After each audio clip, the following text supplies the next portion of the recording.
तो फिल्म शुरू होती है एक बैंक रॉबरी के सीन से, जहां फिल्म का हीरो जैक फॉली बैंक जाता है और वहां के रिसेप्शनिस्ट से कहता है कि मेरा दोस्त तुम्हारे बैंक के मैनेजर के साथ बैठा है और उसके पास बंदूक है, और अगर तुमने मुझे पैसे नहीं दिए तो मेरा दोस्त तुम्हारे बैंक मैनेजर को गोली मार देगा। ऐसा सुनकर वो रिसेप्शनिस्ट फॉली को पैसे दे देती है। पैसों को लेकर फॉली बैंक से निकलकर बाहर आता है और अपनी गाड़ी में बैठकर उसे स्टार्ट करता है, लेकिन गाड़ी खराब हो जाती है और फॉली को पुलिस पकड़ लेती है और उसे जेल भेज दिया जाता है। इसके बाद हम अपने हीरो को सीधे जेल में देखते हैं, जहां वो काफी दिन से कुछ कैदियों पे नजर रख रहा होता है। उसे पता चलता है कि वो कैदी आज रात जेल से भागने वाले हैं। इस बात की खबर फॉली वहां के गार्ड को देता है, लेकिन वो गार्ड फॉली की बात का भरोसा नहीं करता। तो वो फॉली उस गार्ड को आज रात चैपल में आने के लिए बोलता है और कहता है कि तुम वहां से उन्हें भागते हुए देख सकते हो और फिर उन्हें पकड़ सकते हो। गार्ड उसकी बात मान लेता है। इसके बाद फॉली उन कैदियों के पास जाता है जो आज रात भागने वाले होते हैं और उनसे फॉली कहता है कि तुम लोग भागने के लिए जल्दबाजी कर रहे हो और तुम पकड़े भी जा सकते हो। तो इस पर एक कैदी बोलता है कि यहाँ के गार्ड जेल की दीवारों को और मजबूत और ऊंचा कर रहे हैं, इसके बाद यहाँ से भागना और भी ज्यादा मुश्किल होगा, इसलिए हमें आज रात ही भागना होगा। तुम चाहो तो हमारे साथ आ सकते हो। फॉली इस पर उन कैदियों से बोलता है कि मुझे साथ में लेने के लिए शुक्रिया, लेकिन मेरा कहना है कि इस जेल से दूर दूर तक कोई सड़क नहीं है और आसपास कोई गाड़ी वगैरह भी नहीं है, इसलिए तुम ज्यादा दूर भाग नहीं पाओगे और गार्ड्स तुम्हें पकड़ लेंगे। लेकिन वो कैदी फॉली की बात को मानते नहीं है और आज भागने को तैयार रहते हैं। इसके बाद दिखाया जाता है कि फॉली अपनी एक्स वाइफ एडेल को फोन करता है। इसके बाद अगले सीन में हम कहानी के अगले लीड कैरेक्टर कैरन सिस्को को देखते हैं, जो कि एक पुलिस ऑफिसर है। आज उसका जन्मदिन है और वो अपने पापा के साथ एक रेस्टोरेंट में बैठी है। आज उसके जन्मदिन के दिन उसके पापा कैरन को एक बंदूक गिफ्ट करते हैं। कैरन आजकल अपने एक दोस्त पुलिस ऑफिसर के साथ प्यार में है, जो कि पहले से शादीशुदा है। इस बात से कैरन के पापा उससे बहुत नाराज होते हैं, लेकिन कैरन इस टॉपिक को चेंज करके वहां से चली जाती है। अगले सीन में हम देखते हैं कि कैरन किसी काम से उसी जेल के बाहर आती है जिसमें फॉली कैद है और आज रात भागने वाला है। इसके बाद हम देखते हैं कि जेल का वो गार्ड जिसे फॉली ने चैपल आने के लिए बुलाया होता है, वो चैपल में आता है और फॉली उसे मारकर बेहोश कर देता है और उसके कपड़े पहन लेता है। तभी जेल के वो कैदी जेल से भागने लगते हैं जो आज रात भागने की प्लानिंग कर रहे थे, और जैसे ही वो जेल के दीवार को पार करके बाहर आते हैं, उनके सामने कैरन खड़ी होती है और वो अपनी गन निकालकर उनसे रुकने के लिए कहती है। तभी जेल के गार्ड उन कैदियों को पकड़ने के लिए आते हैं और फॉली भी उन गार्ड्स के साथ बाहर आता है। दरअसल फॉली ने उस गार्ड के कपड़े पहने होते हैं, इसलिए सबको लगता है कि वो भी जेल का एक गार्ड है जो उन कैदियों को पकड़ने आया है। और तभी फॉली का दोस्त ब्रैग भी अपनी गाड़ी लेकर जेल के पास आ जाता है, लेकिन तभी फॉली और ब्रैग के बीच में कैरन आ जाती है। इसलिए फॉली और ब्रैग दोनों कैरन को किडनैप कर लेते हैं और उसे गाड़ी के ट्रंक में लिटा देते हैं और ब्रैग गाड़ी को लेकर जेल से बाहर निकलता है। इधर कैरन और फॉली दोनों ट्रंक में बंद होते हैं। तभी कैरन फॉली से कहती है कि तुम जैसे कैदियों को मैं अच्छे से जानती हूँ, तुम अभी जरूर कोई ना कोई गलती करोगे और मैं यहाँ से भाग जाऊंगी। इस पर फॉली कैरन से कहता है कि तुम मुझे अभी जानती ही कहाँ हो, मैंने अपने जीवन में इतनी रॉबरी की है कि मैं उन्हें गिन भी नहीं सकता। इस तरह दोनों एक दूसरे से बात कर रहे होते हैं कि तभी ब्रैग गाड़ी को लेकर सुरक्षित जगह पर रोककर गाड़ी का ट्रंक खोलता है और फॉली को बाहर निकालता है और वो दोनों आपस में बात कर रहे होते हैं। तभी कैरन को याद आता है कि उसके पास पापा की दी हुई गन है, तो वो उसे निकालकर ब्रैग और फॉली पर शूट करती है, लेकिन ब्रैग ट्रंक को बंद कर देता है। तभी वहां ग्लेन गाड़ी लेकर आ जाता है। फॉली कैरन को ग्लेन के साथ गाड़ी में बिठाकर ग्लेन से कैरन को कहीं दूर छोड़कर आने को कहता है। ग्लेन कैरन को लेकर निकल जाता है और तभी कैरन ग्लेन को देखकर पहचान जाती है और ग्लेन से कहती है कि मैंने ही तुम्हें जेल से बाहर निकलवाया था और अभी तुमने कोई जुर्म नहीं किया है, इसलिए अगर तुम मुझे जाने दोगे तो मैं तुम्हें अरेस्ट नहीं करूंगी। इस बात से ग्लेन डर जाता है और वो गलती से गाड़ी का एक्सीडेंट कर देता है। इसके बाद कहानी फ्लैशबैक में चली जाती है, जहां फॉली और ब्रैग एक साथ जेल में बंद होते हैं। दोनों तब भी अच्छे दोस्त होते हैं। उसी जेल में फॉली और ब्रैग ग्लेन से मिलते हैं और जेल में फॉली और ब्रैग को एक आदमी के बारे में पता चलता है जिसका नाम रिचर्ड रिप्ले है। दरअसल रिचर्ड एक बहुत बड़ा बिजनेसमैन है जो फ्रॉड के वजह से जेल में बंद है। ग्लेन फॉली को बताता है कि रिचर्ड के पास 500 मिलियन के हीरे हैं, तो फॉली ये तय करता है कि वो रिचर्ड से अपनी दोस्ती मनाएगा और उससे डायमंड के बारे में पता लगाएगा और फिर उसे चुरा लेगा। इसके बाद उस जेल में एक आदमी का मर्डर होता है जिसका इल्जाम रिचर्ड पे लगने वाला होता है, लेकिन किसी तरह फॉली उसे बचा लेता है और इसी तरह से फॉली और रिचर्ड की दोस्ती शुरू होती है। अब कहानी वापस से प्रेजेंट में आती है, जहां कैरन हॉस्पिटल के बेड पे लेटी हुई है और उसके फादर उससे मिलने आए हुए हैं। दरअसल ग्लेन और कैरन के उस एक्सीडेंट के बाद कैरन को चोट लग जाती है और ग्लेन वहां से भाग जाता है। कैरन से पूछताछ करने के लिए FBI का एक ऑफिसर हॉस्पिटल आता है और पूछता है कि उस रात क्या हुआ था, तो कैरन उसे सब बता देती है। इस पर ऑफिसर कैरन से कहता है कि तुम्हारे पास गन थी, फिर भी तुमने उसे शूट क्यों नहीं किया। तो कैरन जवाब में ऑफिसर से कहती है कि क्या तुमने कभी फील्ड में काम किया है, क्या तुमने कभी किसी को शूट किया है। तो ऑफिसर कहता है नहीं। इस पर कैरन कहती है कि तो फिर तुम्हें कभी पता नहीं चलेगा, इसलिए यहाँ से चले जाओ। इसके बाद कहानी अगले सीन में फिर से फ्लैशबैक में चली जाती है, जहां हम देखते हैं कि रिचर्ड जब जेल में था तो वहां के बाकी कैदी उससे बहुत परेशान करते थे और छोटी छोटी चीजों के लिए उससे काफी ज्यादा पैसे लेते थे। उसमें से एक कैदी था मॉरिस मिलर, जो रिचर्ड को बहुत परेशान करता था। हम देखते हैं कि मॉरिस रिचर्ड को परेशान कर रहा होता है कि फॉली मॉरिस को ऐसा करने से रोकता है। तो मॉरिस कहता है कि अपने काम से काम रखो, वरना मेरे आदमी तुम्हें बहुत मारेंगे। लेकिन जब फॉली नहीं मानता तो मॉरिस का आदमी उसे मारने आता है। फॉली उस आदमी को बहुत मारता है और मॉरिस को कहता है कि अगर तुमने दोबारा रिचर्ड को परेशान किया तो मैं तुम्हें भी बहुत मारूंगा। तभी जेल के गार्ड वहां आते हैं और सबको अलग कर देते हैं। इसके बाद फॉली और रिचर्ड अच्छे दोस्त बन जाते हैं। रिचर्ड को फॉली की इंटेलिजेंस काफी अच्छी लगती है और वो फॉली को जॉब ऑफर करता है और कहता है कि तुम हमेशा चोरी नहीं कर सकते और मुझे तुम जैसे लोगों की जरूरत है, इसलिए तुम मेरे साथ काम क्यों नहीं करते। फॉली को रिचर्ड का ये जॉब ऑफर अच्छा लगता है और वो इसके लिए मान जाता है। इसके बाद कहानी वापस प्रेजेंट में आती है, जहां ब्रैग और फॉली को दिखाया जाता है और फॉली कैरन के बारे में न्यूज में पढ़ता है और उसे ये पढ़कर काफी खुशी होती है कि कैरन अब ठीक है। लेकिन ब्रैग फॉली को समझाता है कि कैरन के प्रति उसका लगाव अच्छी बात नहीं है, हम दोनों को यहाँ से जल्द भाग जाना चाहिए। लेकिन फॉली ब्रैग की ये बात मानने को तैयार नहीं है और वो कैरन से एक बार फिर से मिलना चाहता है।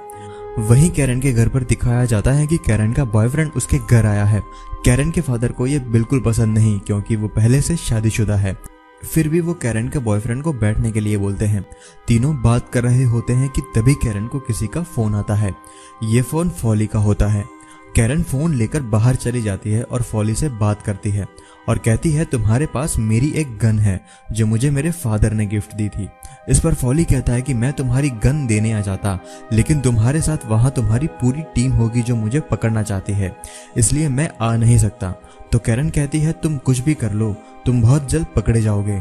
फॉली कहता है कि ऐसा कुछ नहीं होगा और वो एक आखिरी काम करके ये सब छोड़कर बहुत दूर चला जाएगा और ये कहकर फॉली फोन रख देता है। कैरन जब फोन रखकर अंदर आती है तो देखती है कि उसके फादर उसके बॉयफ्रेंड की बेइज्जती कर रहे होते हैं। इसके बाद अगले सीन में हम देखते हैं कि कैरन फॉली के बारे में जानने के लिए उसकी एक्स वाइफ से मिलने जाती है। दरअसल फॉली के कैरन को देखने की जिद की वजह से ब्रैग कैरन पर नजर रखता है और जब कैरन फॉली की एक्स वाइफ से मिलने जाती है तो ब्रैग फॉली को लेकर वहां आता है और दूर से ही फॉली कैरन को देख लेता है और ब्रैग और फॉली वहां से चले जाते हैं। वहीं कैरन फॉली की एक्स वाइफ से मिलती है और फॉली के बारे में पूछती है, लेकिन एडल कैरन को कुछ नहीं बताती। तभी एडल के घर पर एक गुंडा आता है। दरअसल ये गुंडा मॉरिस का ही आदमी है। मॉरिस भी अब जेल से निकल चुका है और वो फॉली से बदला लेने के लिए उसे ढूंढ रहा होता है, जिसके लिए वो एडल के घर पर अपने आदमी को भेजता है। फॉली को ढूंढने के लिए मॉरिस का आदमी एडल के घर आता है, जहां पे पहले से ही पुलिस ऑफिसर कैरन मौजूद होती है और कैरन उस गुंडे को पकड़ लेती है और एडल को बचा लेती है। और इसके बाद कैरन को उस गुंडे से पता चलता है कि वो मॉरिस का आदमी है। अभी तक कैरन सिर्फ एक नॉर्मल पुलिस ऑफिसर थी, लेकिन फिर वो FBI के उस ऑफिसर के पास कॉल करती है जो उसे पूछताछ करने हॉस्पिटल में आया था और कहती है कि अगर मैं तुम्हें मॉरिस को पकड़ने में मदद करूं तो क्या मैं FBI ऑफिसर बनकर फॉली को पकड़ सकती हूं। ये सुनकर FBI ऑफिसर इस बार के लिए मान जाता है और अब कैरन FBI ऑफिसर बनकर फॉली को पकड़ने में लग जाती है। वहीं FBI की टीम को उस होटल का पता चलता है जिसमें ब्रैग और फॉली छुपे हुए होते हैं। तो ब्रैग और फॉली को पकड़ने के लिए FBI की पूरी टीम कैरन के साथ उस होटल में पहुंच जाती है, लेकिन फिर किसी तरह FBI को चकमा देकर ब्रैग और फॉली वहां से भाग जाते हैं। कहानी आगे बढ़ती है और हम देखते हैं कि ग्लेन अब फॉली को धोखा देकर मॉरिस के साथ मिल जाता है और ग्लेन प्लान बनाता है कि वो अब मॉरिस के साथ मिलकर रिचर्ड के हीरे चुरा लेगा। दरअसल ग्लेन को रिचर्ड के घर पर चोरी करने के लिए बैकअप की जरूरत होती है, इसकी वजह से वो मॉरिस के साथ मिल जाता है और मॉरिस उसे बैकअप देने वाला था। लेकिन मॉरिस के साथ उसके कई और लोग भी इस प्लान में शामिल हो जाते हैं और वो अब ग्लेन को इस प्लान से बाहर कर देना चाहते हैं। इससे ग्लेन बहुत डर जाता है। वहीं फॉली और ब्रैग भी इस हीरे के पीछे होते हैं, इसलिए फॉली मॉरिस से डील करता है और दोनों को हीरे आधे आधे बांट देने के लिए कहता है। इस पर मॉरिस और उसके साथी तैयार हो जाते हैं। इधर कैरन भी फॉली के बारे में पता करते हुए उस सिटी में आ जाती है जहां फॉली और मॉरिस रिचर्ड के घर पर चोरी करने वाले थे। कैरन मॉरिस के बारे में और जानने के लिए उसकी बहन से मिलती है, लेकिन मॉरिस की बहन को उसके बारे में कुछ पता नहीं होता, इसलिए कैरन वहां से चली जाती है। इसके बाद अगले सीन में हम देखते हैं कि फॉली और ब्रैग रिचर्ड के घर पर निगरानी कर रहे हैं। तभी ब्रैग फॉली से पूछता है कि क्या हम सच में मॉरिस को अपने साथ शामिल करेंगे। तो फॉली उसे बताता है कि नहीं, हम उससे एक दिन पहले ही रिचर्ड के घर से हीरे चुरा लेंगे जिस दिन मॉरिस रिचर्ड के घर जाएगा। इसके बाद मूवी फिर एक बार फ्लैशबैक में चली जाती है, जहां जेल से निकलने के बाद फॉली रिचर्ड के यहाँ जॉब के लिए आता है, जैसा कि रिचर्ड ने उससे वादा किया होता है। लेकिन रिचर्ड फॉली को जॉब देने से मना कर देता है। इस पर फॉली रिचर्ड से गुस्से में कहता है कि मैंने तुम्हें जेल में बचाया था, अगर नहीं बचाया होता तो तुम अब तक मर गए होते। और ऐसा बोलकर वो उसे मारने वाला होता है कि रिचर्ड अपने गार्ड्स को बुलाकर फॉली को बाहर निकलवा देता है। इसी का बदला लेने के लिए फॉली अब रिचर्ड के घर से हीरे चुराने वाला था। और यहाँ हमें ये क्लियर हो चुका था कि आखिर किस वजह से फॉली रिचर्ड के घर पर चोरी करना चाहता था। इसके बाद फिल्म फिर से प्रेजेंट में आती है, जहां कैरन एक बार में बैठी हुई है और कुछ लोग उसे छेड़ रहे होते हैं, लेकिन कैरन उन्हें अनदेखा करती है। तभी उन लोगों में से एक आदमी कैरन के पास आकर कहता है कि मुझे तुम बहुत पसंद हो, लेकिन तुम कुछ उदास लग रही हो। मैं तुम्हारी उदासी का कारण गैस करता हूँ। मेरे हिसाब से तुम एक सेल्स वुमन हो और तुम्हें तुम्हारी जॉब में प्रमोशन नहीं मिल रहा है, इसलिए तुम उदास हो। इस पर कैरन उस आदमी को वहां से चले जाने को कहती है। तभी फॉली वहां आता है और कैरन के पास बैठता है और अजनबी की तरह उसे पूछता है कि तुम क्या करती हो। इस पर कैरन भी इस तरह उसका जवाब देती है कि वो एक सेल्स वुमन है और उसे प्रमोशन नहीं मिल रहा, इसलिए वो परेशान है। फॉली और कैरन एक दूसरे के साथ ऐसे ही नाटक करते हैं। तभी फॉली कहता है कि हमें एक दूसरे से झूठ बोलने की कोई जरूरत नहीं, हमारे बीच जो कुछ भी है वो बहुत अलग है, मुझे तुम बहुत पसंद हो। इसके बाद कैरन और फॉली एक दूसरे से वादा करते हैं कि आज रात वो ये भूल जाएंगे कि वो क्या है और एक साथ रहेंगे। इसके बाद दोनों होटल के रूम में एक दूसरे के साथ टाइम स्पेंड करते हैं और वहीं एक दूसरे के साथ इंटीमेट हो जाते हैं। अगले सीन में हमें दिखाया जाता है कि फॉली के साथ बनाए इस रिश्ते को लेकर कैरन बहुत परेशान होती है। उसे लगता है कि फॉली इस रिश्ते को लेकर सीरियस नहीं, लेकिन फॉली कैरन को समझाता है कि वो उससे बहुत प्यार करता है। इसके बाद हम नेक्स्ट सीन में देखते हैं कि फॉली, ब्रैग और मॉरिस और उसके साथी एक बार में बैठे होते हैं। ग्लेन भी वहां होता है, लेकिन उसे अब वो चोरी नहीं करनी होती, इसलिए वो वहां से भाग जाना चाहता है और वहां से उठकर अपनी गाड़ी में आकर बैठ जाता है कि तभी ही कैरन उसकी गाड़ी में आकर बैठ जाती है और कहती है कि मैं तुम्हें अभी अरेस्ट कर सकती हूँ, लेकिन अगर तुम मुझे मॉरिस का प्लान बता दो तो मैं तुम्हें जाने दूंगी। और ग्लेन कैरन को सारा प्लान बता देता है। वहीं बार में अंदर मॉरिस फॉली से कहता है कि हमने प्लान चेंज कर दिया है और चोरी आज रात को ही होगी। इसके बाद फॉली और ब्रैग आपस में कुछ बात करते हैं। इसके बाद अगले सीन में मॉरिस, फॉली और ब्रैग और मॉरिस के साथी रिचर्ड के घर पहुंचते हैं। रिचर्ड के घर का डोर रिचर्ड की गर्लफ्रेंड खोलती है।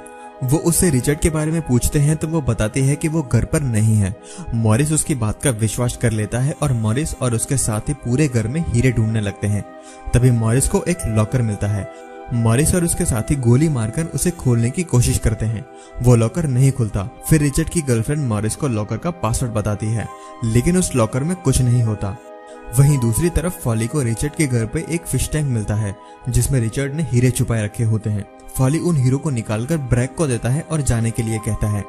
ब्रैग फॉली को भी साथ चलने के लिए कहता है, लेकिन फॉली कहता है कि वहां अंदर रिचर्ड की गर्लफ्रेंड के साथ मॉरिस और उसके साथी जबरदस्ती कर रहे होंगे और फिर उसे मार डालेंगे, इसलिए तुम हीरो को लेकर चले जाओ और मैं रिचर्ड की गर्लफ्रेंड को बचा कर आता हूँ। फॉली के काफी समझाने पर ब्रैग हीरे लेकर चला जाता है।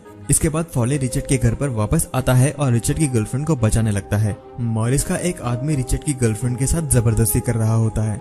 फॉली उसे गन लेकर मार देता है और तभी मॉरिस वहां आता है और फॉली को शूट करने वाला होता है, लेकिन गोली खत्म हो जाती है। इसके बाद फॉली और मॉरिस के बीच काफी लड़ाई होती है और मॉरिस फॉली को मारने वाला ही होता है कि तभी कैरन वहां आ जाती है और वो मॉरिस को मार देती है। इसके बाद कैरन फॉली को सरेंडर करने के लिए कहती है।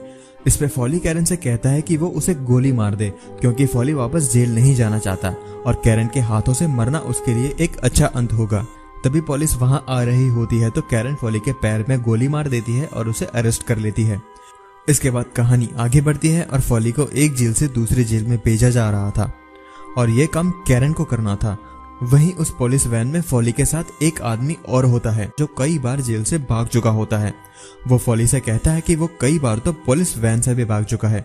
ये सुनकर फॉली कैरन की तरफ देखता है तो कैरन मुस्कुरा देती है। इसका मतलब कैरन अब फॉली को जेल से भगा रही थी।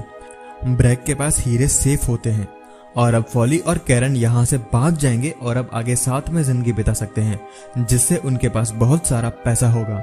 और इसी के साथ फिल्म यहीं खत्म हो जाती है।